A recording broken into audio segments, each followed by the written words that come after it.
Hi friends, ரொம்ப நேரமாக தானும் அந்த ரூம்குள்ளே போயிட்டு என்ன பண்ணுறதுன்னு தெரியல, வரவே இல்லை. இந்த சின்ன குழந்தைங்க உள்ளே போனாலே ஏதாவது ஒன்று பண்ணிட்டு தான் இருப்பாங்க. நம்மளுக்கு டபுள் வேலை வைப்பாங்க. பார்க்கலாம் என்ன பண்ணுறாங்க. ஹே தானு, என்ன பண்ணுறேன்?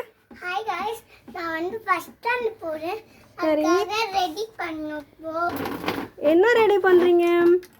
ஃபர்ஸ்ட் ஸ்டாண்டர்ட் போறதுக்காக எல்லாம் ரெடி பண்ணிட்டேன். பாக்ஸில் எல்லாமே பென்சில் எரேசர் எல்லாம் ரெடி பண்ணுறீங்களா? நீங்கள் ரெடி பண்ணுவீங்க, சரி. அது வந்து ஈவினிங் வரைக்காவது அப்படியே இருக்குமா? இருக்குமே. இல்லை எங்கேயாவது போடுவீங்களா? இருக்கும். இருக்குமா? எனக்கு தெரிஞ்சு இந்த ஒரு நாள் கூட அந்த மாதிரி இல்லையே. இங்கே பாருங்க, இங்கே பாருங்க. பாய் சொல்லுங்க. பாய் பாய். லைக் ஷேர் சப்ஸ்கிரைப் பண்ணுங்க. பாய். நாளைக்கு பார்க்கலாம்.